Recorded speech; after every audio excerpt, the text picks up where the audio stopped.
మిత్రమా, ఒకవైపు నీకొక సమస్య ఉందని చెప్పుకుంటే నిన్ను చిన్నచూపు చూస్తూ నీ బలహీనతను ఆధారంగా చేసుకుని నిన్ను వాడుకోవాలనుకునే మనుషులున్న సమాజం మనది. రెండో వైపు మంచితనంతో సహాయం చేస్తే సమస్య తీరాక చేసిన సహాయాన్ని చిన్నదిగా చూసే మనుషులున్న సమాజం మనది. కాదంటారా? బ్రతుకంటే భోగం ఒక్కటే కాదు, త్యాగం కూడా. బ్రతుకంటే స్వార్థం ఒక్కటే కాదు, నిస్వార్థం కూడా. మానవత్వానికి మచ్చ తెచ్చే స్వార్థం ఎన్నటికీ ప్రశాంతతనివ్వదు మిత్రమా.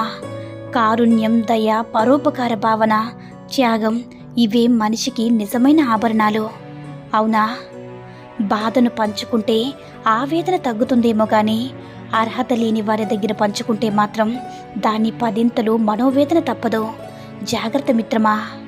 అర్థం చేసుకోకుండా ఎవరిని మనవాళ్ళుగా అనుకోవద్దు. అర్థం చేసుకోకుండా ఎవరిని పరాయిగానూ చూడవద్దు. ఎందుకంటే శ్రద్ధ మాటల్లో కనిపించదు, మనసులో ఉంటుంది. కోపం మాటల్లో కనిపిస్తుంది, మనసులో ఉండదు మిత్రమా. ఆస్తులను సంపాదించుకోవడంలో ఆప్తులను కోల్పోకూడదు. అంతస్తులను నిర్మించుకోవడంలో ఆత్మీయత, ఆప్యాయతను కోల్పోకూడదు మిత్రమా. సౌకర్యాల కోసం చింతిస్తూ వెలకట్టలేని సంతోషాన్ని వదులుకోకండి. హోదాల వేటలో పడి హోందాతనాన్ని బలి చేసుకోకండి. అప్పుడే పెంకుటింటిలో ఉన్నా సరే ప్రశాంతంగా ఉండగలవు మిత్రమా. తినే పెరుగన్నం కూడా ఔషధంలా పనిచేస్తుంది. కాదంటారా? నవ్వుతూ ఉన్న జీవితంలో కూడా ముళ్ళులా గుచ్చే జ్ఞాపకాలు ఎన్నో ఉంటారు. కానీ అందరూ నవ్వుతూ ఉన్న పువ్వునే చూస్తారు, కానీ ముళ్ళులా గుచ్చే బాధను ఎవరూ చూడరు. మిత్రమా, ఎవరు ఏదిచ్చినా మనస్ఫూర్తిగా స్వీకరించండి. ఇచ్చిన వారిని మనసులో దాచుకోండి. ఎప్పటికైనా వారికి వడ్డీతో సహా తిరిగి ఇవ్వాలి కదా. అది సహాయమైనా, సహకారమైనా, బాధైనా, నమ్మక ద్రోహమైనా, ప్రేమైనా ఏది ఉంచుకోవద్దు మిత్రమా. కుటుంబంలో ఎన్ని గొడవలున్నా సమాజంలో భర్త పరువు నిలబెట్టాలన్న బాధ్యత భార్యదే. భార్యను చులకనగా చూడకుండా గౌరవించాల్సిన ధర్మం భర్తదే. అర్థమైందనుకుంటా. ఏది శాశ్వతం కాదు మిత్రమా. ఈ లోకంలో గడుపుతున్న ఈ క్షణం మాత్రమే మనది. నిన్న అనేది తీరిపోయిన రుణం, రేపు అనేది దేవుడిచ్చిన వరం. మనిషికి భగవంతుడిచ్చే సమస్యల కన్నా తమకు తాము కొని తెచ్చుకునే సమస్యలే ఎక్కువ. మనుషుల మధ్య అహంకారం, అజ్ఞానం, పెత్తనం, తమకు ఇష్టం వచ్చిన ప్రకారం నడుచుకోవడం, వాటి కోసం పరిగెత్తడం, పేరు కోసం తపన పడ్డం, ఇతరులను ఎదగకుండా చేయడం, ఇలా మనుషులు తమకు తాముగా ఇరుక్కొని నరకాన్ని పొందుతున్నారు. అర్థమైందనుకుంటా. ఒకటి గుర్తించుకో మిత్రమా, సమాజంలో మనిషి ఎలా ఉన్నాడంటే పక్కవాడు బాగుపడుతుంటే పైకి ప్రేమగా నటిస్తూ లోపల ఈర్ష్యతో రగిలిపోతాడు. అదే ఒకడు నాశనమవుతుంటే లోపల సంతోషిస్తూ బయట బాధను నటిస్తాడు. ఈ ప్రపంచంలో ఒక్క మనిషికి మాత్రమే ఉండే ప్రమాదకరమైన మానసిక రోగం ఓర్వలేనితనం. తనకు లేనిది ఉన్న వాళ్ళని చూసి ఏడ్చేవాడిని ఎన్ని ఉన్నా వాడి నిత్య దరిద్రుడే మిత్రమా. ప్రపంచమే రంగస్థలం, మనుషులే మహానటులని ఊరికే అనలేదు కదా మహానుభావులు. అర్థమైందనుకుంటా. జీవితంలో ప్రశాంతంగా ఉండాలంటే దేనిని ఎక్కువగా పట్టించుకోవద్దు, అలాగే ఎవరిని ఎక్కువగా నమ్మొద్దు. అనుభవంతో చెప్తున్నాను మిత్రమా, అర్థం చేసుకో. మిత్రమా, మనం ఎలా బ్రతకాలి అనేది మనకున్న బాధ్యతలు, బాధలు, అనుభవాలే నేర్పిస్తాయి. మనకు ఎవ్వరూ నేర్పాల్సిన అవసరం లేదు. జీవితం అంటేనే ఇష్టం ఉన్నా లేకపోయినా బ్రతకాల్సిందే. అవునా? జీవితం అంటే పూలపాన్పు కాదు మిత్రమా. ఎప్పుడూ సంతోషమే కావాలనుకుంటే కుదరదు. బాధలను కూడా భరించడం నేర్చుకోవాలి. అలా భరించే వాళ్ళకి ఈ భూమి మీద బ్రతికే అర్హత ఉంటుంది. అంతేకాని పిరికి వాళ్ళకి అస్సలే కాదు. ఒక స్త్రీ నవ్వినందుకు కురుక్షేత్రం జరిగింది. ఒక స్త్రీ శోకం లంకాన్ని దహించి వేసింది. ఒక స్త్రీ తలుచుకుంటే ఏదైనా చేయగలదు, తలుచుకుంటే తలరాతను మార్చగలదు. అదే స్త్రీలో ఉన్న గొప్పతనం. కాదంటారా? మనది అనుకుంటే వదలకు. పట్టుదలతో, ప్రేమతో సాధించు మిత్రమా. వద్దనుకుంటే ఆలోచించుకో. చిరునవ్వుతో తిరస్కరించు. సున్నితంగా.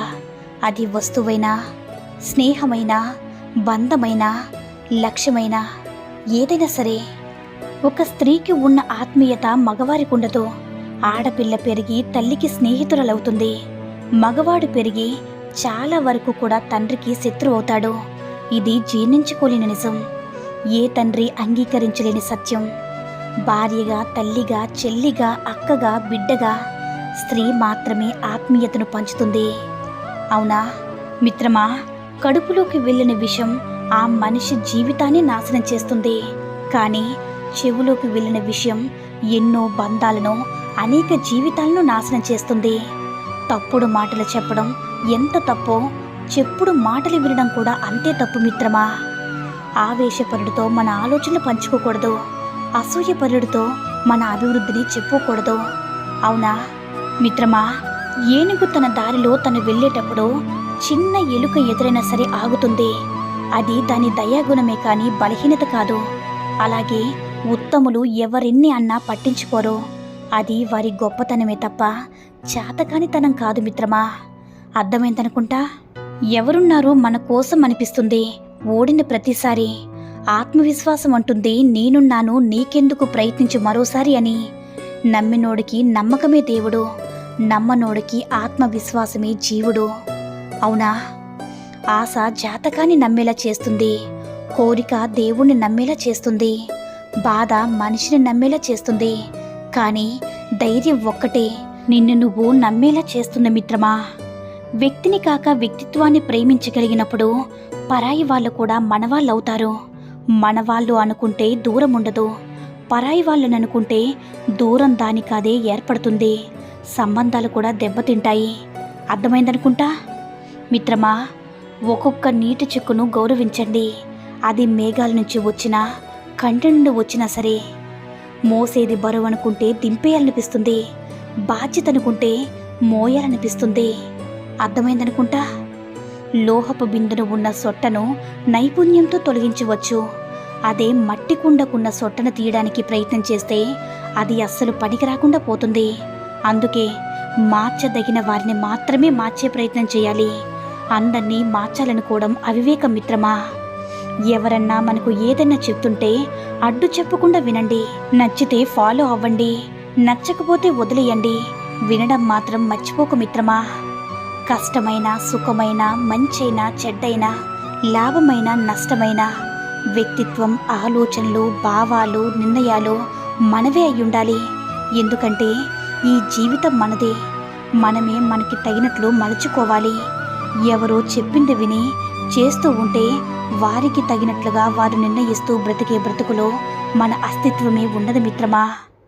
మట్టి కలిపితే ఇటుకగా మారుతుంది, ఇటుకల్ని కలిపితే గోడలా మారుతుంది, గోడల్ని కలిపితే భవనంలా మారుతుంది. ప్రాణం లేని వాటికున్న ఐక్యత ప్రాణం ఉన్న మనుషుకు లేదు కదా. కాస్త ఆలోచించు మిత్రమా. మిత్రమా, ఒక ఆడది భరించే వరకే మగాడి విలువ ఉంటుంది. ఆమె ఒక్కసారి ద్వేషించడం మొదలు పెడితే కుక్క కంటే నీచంగా మగాడిని చూస్తుంది. కాదంటారా? ఈ సూక్తుల్లో ఏ సూక్తి నచ్చిందో కామెంట్ చేయండి. ఈ వీడియో కనుక నచ్చినట్లయితే మరిన్ని వీడియోస్ కోసం మన ఛానల్ని సబ్స్క్రైబ్ చేసుకుని మాకు మరింతగా సపోర్ట్ చేయండి. ధన్యవాదాలు.